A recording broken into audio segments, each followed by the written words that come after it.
belakangan, pertanyaan tentang eksistensi ideologi Pancasila mengemuka ketika isu intoleransi menjalar.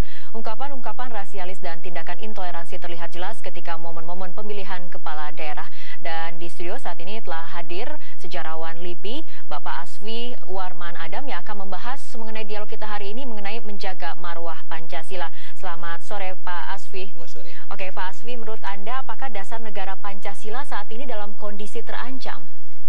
Iya, itu digoyang dengan tuntutan oleh ormas tertentu yang ingin mendirikan kekhalifahan misalnya, ingin mendirikan sebuah negara yang berdasarkan agama. Padahal Pancasila kan tidak demikian gitu. Nah, saya melihat juga bahwa nasionalisme Indonesia sekarang ini juga tergerus oleh berbagai sentimen keagamaan gitu. Saya ingin membandingkan aksi yang terjadi pada bulan Desember tahun yang lalu dibandingkan dengan rapat raksasa di IKADA pada 19 September tahun 45. Rapat raksasa di IKADA itu jumlahnya sangat besar, 100.000 orang hadir di situ, sangat besar untuk ukuran Indonesia pada tahun 45. Dibandingkan juga dengan apa yang terjadi pada Desember tahun 2016 itu jumlahnya sangat luar biasa. Tetapi yang kemudian kedua peristiwa itu terjadi pada tempat yang hampir sama, satu di lapangan IKADA dekat Gambir sekarang dan satu lagi di Monas. Dan rapat raksasa di IKADA itu merupakan atau mewujudkan, memperlihatkan rasa kebangsaan rakyat yang sangat tinggi untuk mendukung kemerdekaan Indonesia. Mereka itu ratusan ribu orang atau sekitar 100.000 orang itu datang berbondong-bondong ke lapangan IKADA untuk menyatakan mendukung proklamasi kemerdekaan, walaupun dibayangi oleh ancaman tentara Jepang yang ketika itu menyatakan akan menembak kalau orang berkumpul lebih dari 5 orang. Dan akhirnya rapat raksasa di IKADA itu yang diwarnai oleh bendera merah putih itu berlangsung dengan damai, walaupun Presiden Soekarno itu hanya sempat berpidato 5 menit gitu.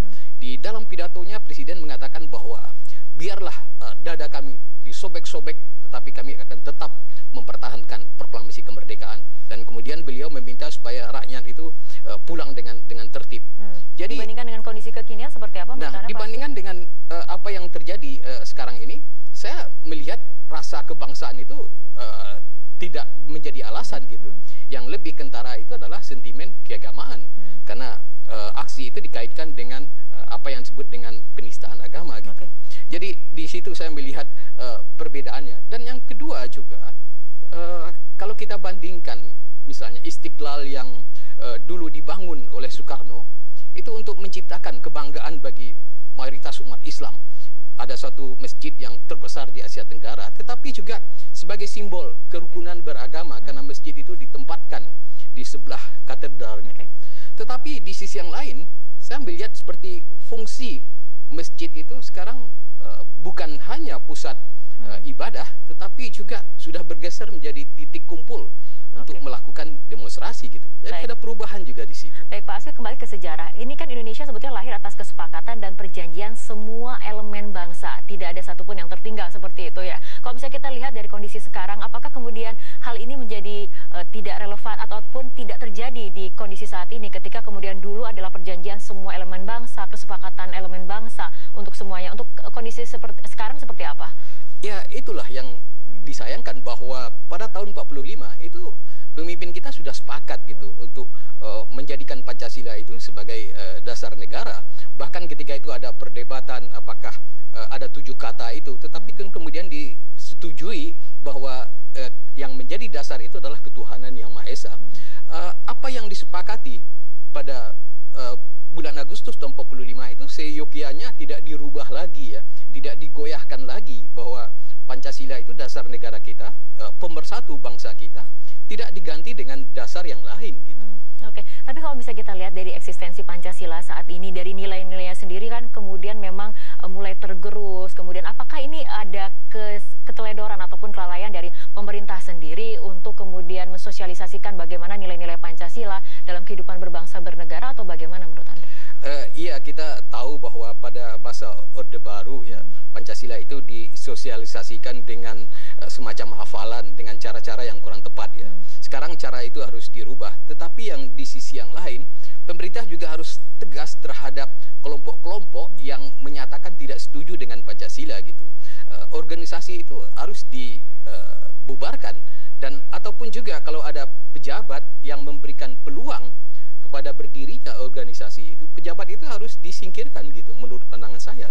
Jadi kalau pemerintah bersikap tegas, wacana-wacana ini akan berkurang. Oke, Pak Aswi, ini mengenai perdebatan mengenai dasar negara Pancasila seperti itu kan ini sudah terjadi dari dulu kala ataupun dari lama. Tapi kemudian ketika itu founding fathers ataupun bapak pembangunan kita sudah menyepakati bahwa Pancasila adalah menjadi dasar negara dan artinya ini sudah tidak bisa diganggu gugat lagi. Ini dalam sejarah ini seperti apa kemudian dinamika mengenai adanya perdebatan mengenai dasar negara ataupun ideologi ini? Dinamika itu terus berlangsung ya. Pada tahun 45 ada persoalan mengenai rumusan Pancasila, dan kemudian tahun 57 ada perdebatan yang sangat sengit di Konstituante gitu, ketika apakah dasar negara kita Islam atau Pancasila. Tetapi kan upaya untuk menjadikan Islam sebagai dasar negara itu tidak berhasil karena tidak tercapai 2/3 jumlah suara, dan kemudian kita kembali ke Undang-Undang Dasar tahun 45 pada tahun 59. Nah, upaya-upaya yang dilakukan itu menurut hemat saya memperlihatkan ada dinamika gitu, ada selalu upaya untuk lebih mengislamkan negara ini, tetapi selama itu cuma hanya wacana, tidak disertai gerakan ataupun upaya-upaya yang lebih keras, itu ya silakan saja gitu pemikiran semacam itu, tetapi jangan menjadi suatu gerakan massa yang menimbulkan persoalan di tengah masyarakat kita. Dan lebih baik kan energi itu diarahkan kepada hal yang lebih positif untuk negeri ini, untuk membangun negeri ini. Oke, Pak Asfi, ini ada banyak kekhawatiran dan kecemasan mengenai keutuhan NKRI dan juga Pancasila. Apakah kemudian ini sebuah kekhawatiran yang berlebihan atau memang sesuatu yang harus diwaspadai? Kita akan lanjutkan perbincangan Pak Asfi usai jeda. Pemirsa, tetap ormas anti Pancasila disuarakan oleh berbagai kalangan. Salah satu yang dapat dilakukan adalah membubarkannya melalui jalur pengadilan. Kita akan lanjutkan kembali perbincangan masih bersama Bapak Asfi Warman Adam dan sebagai sejarawan LIPI. Pak Asfi, tadi sebelum jeda kita sempat mempertanyakan mengenai ada banyak kekhawatiran dan kecemasan mengenai keutuhan NKRI dan Pancasila. Ini dilihat dari sejarah dari masa ke masanya, tantangan terhadap keutuhan NKRI ataupun ideologi Pancasila itu sendiri memang terdapat tantangan-tantangannya dan itu berbeda-beda. Untuk kali ini apakah memang dari kelompok ataupun ormas yang sifatnya radikal dan anti Pancasila menurut Anda? Iya, jadi dari masa ke masa itu tantangannya itu selalu ada. Ada pemberontakan misalnya. Kalau dari kalangan Islam itu DITI, dan itu solusinya ya pemerintah harus tegas, itu harus ditumpas. Nah, demikian juga dengan ormas yang ingin mendirikan kekhalifahan misalnya, itu tidak cocok untuk Indonesia dan itu bertentangan dengan Pancasila, dan itu harus menurut saya dilarang, entah melalui pengadilan ataupun melalui lembaga hukum lainnya gitu. Nah, yang kedua menurut hemat saya juga yang harus diperjelas di tengah masyarakat itu adalah pembedaan atau pemisahan antara konsep rakyat dengan umat. Orang bisa sekaligus adalah rakyat. Saya rakyat Indonesia, tetapi sebagai orang yang beragama Islam, saya adalah umat Islam.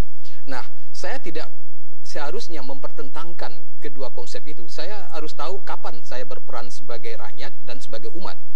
Saya ambil contoh, kasus yang sangat jelas itu di dalam pernikahan misalnya. Kasus pernikahan itu dilakukan oleh KUA. KUA itu perwakilan negara, tapi prosesnya, ijab kabul dan lain-lain itu adalah proses yang Islami.